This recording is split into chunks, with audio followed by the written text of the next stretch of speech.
Assalamualaikum Sobat Guru, semoga selalu semangat berbagi, semangat untuk belajar. Halo, bertemu lagi bersama saya Ibu Junaida, salah satu guru fisika di Kabupaten Bondowoso, tepatnya SMA Negeri 1 Rajukan. Kali ini saya akan berbagi tentang pengalaman saya dalam menjawab pertanyaan dari murid saya di tempat saya mengajar. Yuk kita simak videonya. Kenapa sih kurikulumnya kakak kelas tuh berbeda dengan kita? Memang beda. Yang kakak kelas apa namanya? K13. Kalau kamu apa? Kurikulum Merdeka. Iya, masa setiap pergantian menteri pendidikan di Indonesia kok selalu diubah? Kenapa? Harusnya diubah apa enggak ya? Iya, seharusnya enggak ya Bu, biar enggak bikin ribet Bu. Hayo, siapa di antara kalian yang juga pernah memiliki pertanyaan yang sama? Yaitu tentang perubahan kurikulum. Memangnya perlu? Ya memang sih, kalau kita ingat-ingat nih, dari tahun 2000-an saja, kurikulum kita tuh sudah berubah sebanyak 5 kali ya.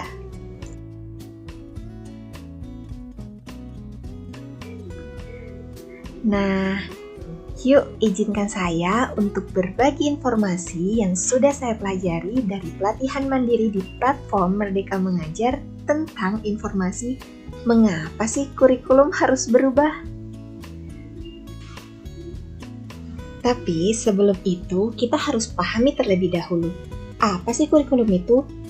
Kurikulum diibaratkan jantungnya pendidikan. Kurikulum inilah yang akan membersamai proses belajar siswa dari titik awal sampai titik akhir. Kurikulum memiliki peran sebagai pedoman dan acuan dalam pembelajaran, dan fungsinya dapat pendidik gunakan untuk memandu proses belajar peserta didik. Lalu, mengapa harus berubah? Nah, berikut saya rangkumkan beberapa alasan mengapa kurikulum harus berubah. Yang pertama, perubahan keadaan meliputi pesatnya perkembangan teknologi yang dapat diakses siswa sebagai sumber informasi. Ayo coba kita ingat-ingat waktu kita menjadi murid dahulu, satu-satunya sumber belajar kita adalah dari guru kita, atau sumber lain berasal dari buku teks. Tapi coba bandingkan dengan siswa saat ini. Mereka dapat mengakses informasi dari mana saja dan kapan saja dengan mudah hanya dengan satu genggaman. Yang kedua, isu kekinian yang meliputi perubahan iklim global, teknologi digital, industri multinasional, dan transformasi budaya merupakan tantangan yang harus dihadapi dalam dunia siswa saat ini dan di masa mendatang.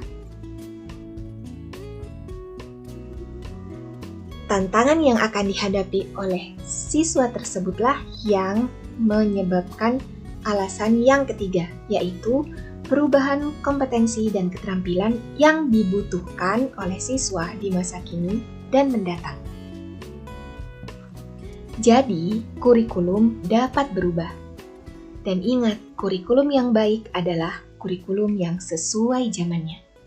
Jangan lupa juga, kurikulum memang bersifat dinamis dan terus dikembangkan atau diadaptasi sesuai konteks dan karakteristik murid. Nah, kalau kita rangkum, kurikulum itu harus berubah karena yang pertama, supaya relevan dengan perkembangan zaman. Yang kedua, supaya dapat memenuhi kebutuhan belajar siswa atau murid. Dan yang ketiga, supaya dapat digunakan untuk menyiapkan generasi emas atau generasi cemerlang di masa mendatang. Nah, pasti sudah pada tahu kan kurikulum apa yang diterapkan saat ini? Yap, benar, kurikulum Merdeka.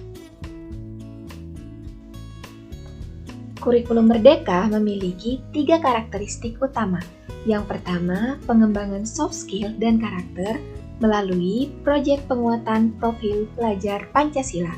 Dan yang kedua, fokus pada materi esensial sehingga ada cukup waktu membangun kreativitas dan inovasi siswa atau peserta didik. Dan yang ketiga, pembelajaran menjadi lebih fleksibel karena guru diberi keleluasaan untuk melakukan pembelajaran yang sesuai dengan tahapan dan perkembangan peserta didik. Nah, sekian pemaparan dari saya tentang mengapa sih kurikulum perlu berubah. Semoga informasi yang saya sampaikan dapat menambah wawasan dan menjawab segala pertanyaan yang pernah muncul di benak kita mengenai mengapa kurikulum harus berubah. Di akhir video ini, saya juga akan menampilkan dan berbagi dokumentasi saat saya menyampaikan dan menyebarkan informasi tentang perubahan kurikulum pada siswa maupun rekan-rekan guru. Selamat menyaksikan, semoga bermanfaat. Wassalamualaikum warahmatullahi wabarakatuh.